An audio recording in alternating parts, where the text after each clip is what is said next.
आज मैं आप सबको बताऊंगी 333 टेक्निक की एक और सक्सेस स्टोरी। टेक्निक तो मैं ऑलरेडी चैनल पे शेयर कर चुकी हूँ, so let's start the story. ये बात है 2020 की। मेरे पेरेंट्स जिस घर में रहते थे, हमें किसी रीजन से वो खाली करना पड़ा। हमने अपना घर रेंट पर दे दिया और हमने दूसरा घर रेंट पर ले लिया। बाय नहीं किया था, हमने रेंट पर लिया था। हम जब वो घर देखने गए शिफ्ट करने से 2 दिन पहले, तो मेरा दिल नहीं मान रहा था, अजीब सी वाइब्स आ रही थी। फिर हमारी प्रॉब्लम कुछ ऐसी थी कि हमें शिफ्ट करना पड़ा और हम शिफ्ट हो गए। वो अगस्त का मंथ था, यानी कि बारिशों का सीजन। हम शिफ्ट होते ही रेस्ट करने के लिए लेट गए। अचानक रात का टाइम हुआ तो हमें कुछ एनर्जीज फील होने लगी। हम लोग पेरेंट्स के पास चले गए घबरा के। उन्होंने भी कहा कि कुछ तो गड़बड़ है। अच्छा, वैसे वो घर बहुत बड़ा और अंदर से बहुत खूबसूरत डेकोर भी हुआ हुआ था। ऐसा लगता था जैसे कोई मैंशन। झूमर भी लगा हुआ था, घंटियां भी लगी हुई थी। हम हैरान थे कि आजकल के ज़माने में ऐसी चीज़ें कौन लगाता है यार अपने घरों में। खैर, वो रात हमने जैसे तैसे करके गुजारी। हमारी मामा ने कहा कि कुछ मत बोलो, चुप रहो बस। अच्छा, फिर 2-4 दिन गुजरे तो बारिशें स्टार्ट हो गई। आप लोग बिलीव नहीं करोगे, लिटरली वो बारिशें मुझे आज तक याद है। हमारा पूरा घर पानी से भरा हुआ था और समझ नहीं आ रहा था कि ये पानी आ कहाँ से रहा है। दीवारों में करंट फैल गया। हम सब एक रूम में सिमट के बैठ गए और खौफ और ज़्यादा बढ़ गया। फिर 8वें दिन बारिश जब रुकी तो अजीब सन्नाटा सा हो गया। जबकि बाहर गली में बच्चे खेलते थे, बाइक्स आती जाती रहती थी, मगर घर में घुसते ही ऐसा लगता था कि जैसे भूत बंगले में आ गए। जो आता वो ये कहता कि आपका घर तो बहुत रौनक वाला है, अच्छी जगह है, आना जाना लगा रहता है। जब हम बताते तो कोई यकीन नहीं करता था। फिर अचानक से ऐसी चीजें होने लगी कि हमें घर में कोई बकायदा फील होने लगा हमारे साथ। मुझे लिटरली इस वक्त ये स्टोरी दोबारा बताते हुए ना डर लग रहा है। ऐसी सिचुएशन थी और गूज बम्स आ रहे हैं। फिर एक्टिविटीज और ज्यादा बढ़ने लगी। हम सब बीमार रहने लगे। 17th डे में हमारी बस हो गई। ऐसा लग रहा था कि इससे ज्यादा अब इस जगह नहीं रहा जाएगा और ऐसा लग रहा था कि जो चीज वहाँ है वो हमें रहने नहीं देना चाहती। अच्छा, दूसरा घर ढूंढे तो वो भी ना मिले। हमने हर कोशिश कर ली। फिर मुझे याद आया कि 333 टेक्निक की जा सकती है। मैंने सोचा अब यही लास्ट ऑप्शन है। फीवर से मेरी हालत इतनी बुरी हो चुकी थी कि मैं बैठ भी नहीं पा रही थी, मगर ये टेक्निक करना इंतहाई ज़रूरी था। मैंने 3 रातें बैठकर 333 टेक्निक की और पेपर छुपा दिया। मैंने हर रात टेक्निक करते हुए यही सोचा कि ये लास्ट ऑप्शन है और इस अजाब से इसी तरह निकला जा सकता है। इस टेक्निक को हर हाल में काम करना ही होगा। मैं उसी रूम में बैठकर करती थी जिसमें सब होते थे।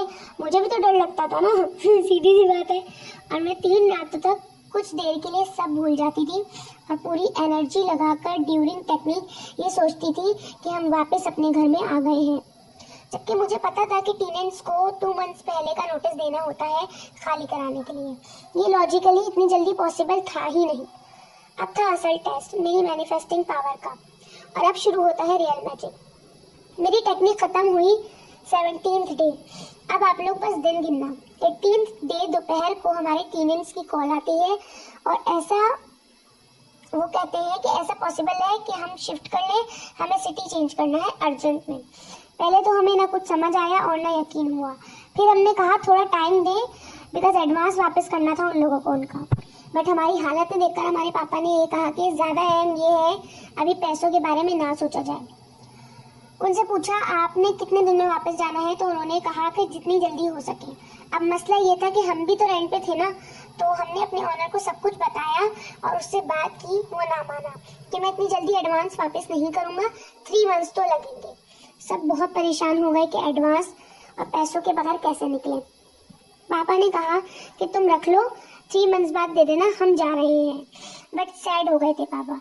मैंने फिर एक बार 333 टेक्निक यूज़ की और लिखा हमारे ओनर ने हमें एडवांस के पैसे वापस कर दिए हैं।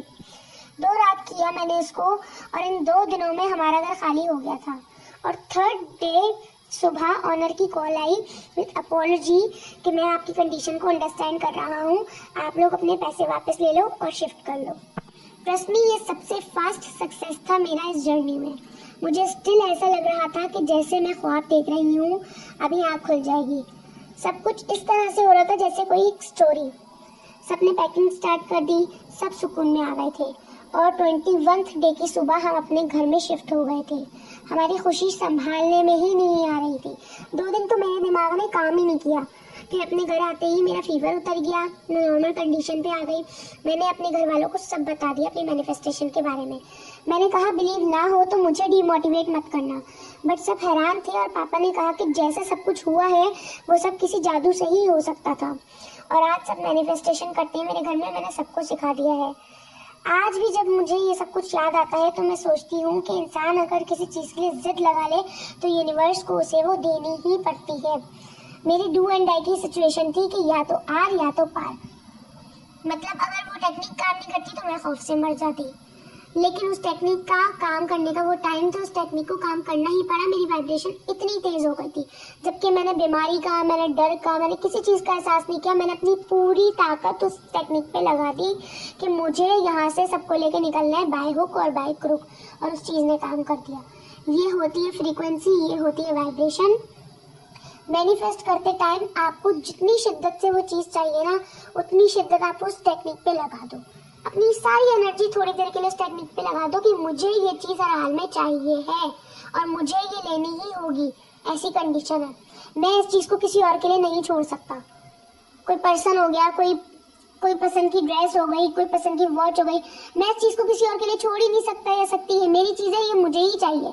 और इतनी पावर से टेक्निक करो कि उसके रिजल्ट आपको 21 दिन के बजाय 2 दिन में ही मिल जाए।